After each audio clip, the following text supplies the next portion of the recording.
Alright guys, welcome again to my another vlog. So for this video, I will walk you through, ipapakita ko sa inyo kung paano nga ba magpakalbo yung isang kalbo at pupunta sa isang barbero. So as you're seeing right now, that's my 2-day-old bald head. Medyo hindi na siya ganun ka-neat. So ipapatira ko na to. Well, mainly yung agenda ko talaga is yung balbas ko. Ayaw na ni Mrs. medyo ano na daw, madumi na daw tignan. So technically, since ipapaahit ko na to or ipapatrim ko na to, then ipapasabay ko na din yung ulo ko. So check this out. By the way, I am with my favorite barber dito sa Davao City, Denver, my friend. Ipapakilala ko mamaya, men. Check this out. Yes, sir. Alright guys, I'm here. Yes, sir.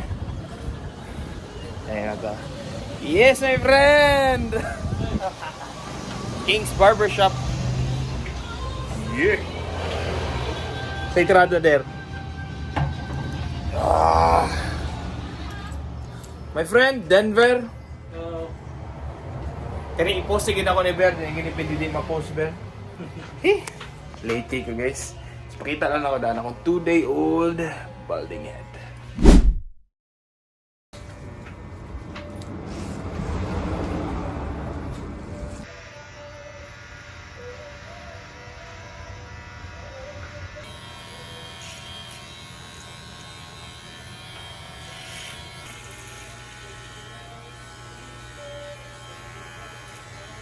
Okay, sa mga tropa not dyan ha. Yes, wag na kayong mahiyang magpakalbo.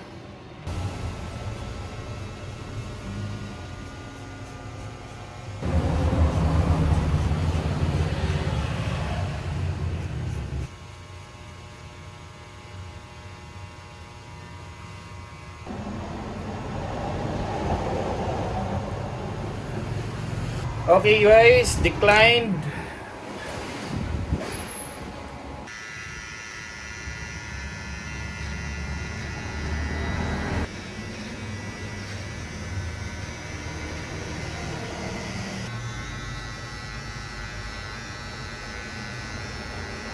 Yun na nga mga tropa not, no? Finishing touch. Yes, sir.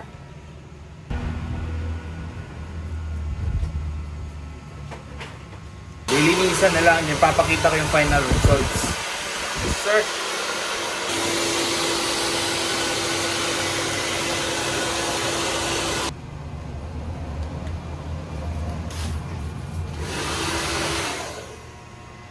Yes, sir. And here is the final result, mga tropa not, no?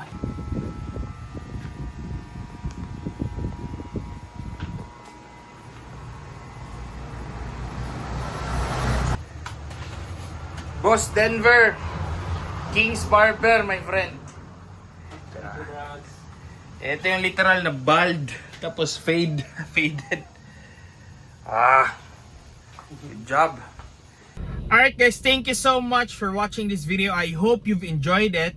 But before we end this, let's address this comment galing sa tropa not natin na si Carlo, no? Nag-leave siya ng comment on my previous video stating na napapansin na daw ng barbero niya yung numinipis niya na buhok. And with that, siguro naman parang confirmed na ata, certified tropa not na si Carlo, medyo bumaba yung self-confidence niya because of this situation. Now, humihingi siya ng advice kasi nga hindi na siya nakaka-function well because of his situation. And I understand kasi years before, I've experienced that one. Na the moment na na-realize mo na napapanot ka na, nakakawala yan ng confidence. Kasi parang feeling mo, you will look unattractive and pansinin yung anit or yung ulo mo kasi nga napapanot ka na. So here's my number 1 advice. So this time around, you were left with some choices. And I tell you, these are not just choices, but these are bold choices kasi nga hindi basta-basta magpakalbo. Alright? I tell you, once magpakalbo ka na, it's either you take it or you take it kasi wala nang atrasan yan. Now, before I give you some advice, I will ask you 2 questions. Number 1, ano ba yung pinaka-importanting bagay sa buhay mo ngayon? You need to answer that. Is it about your family?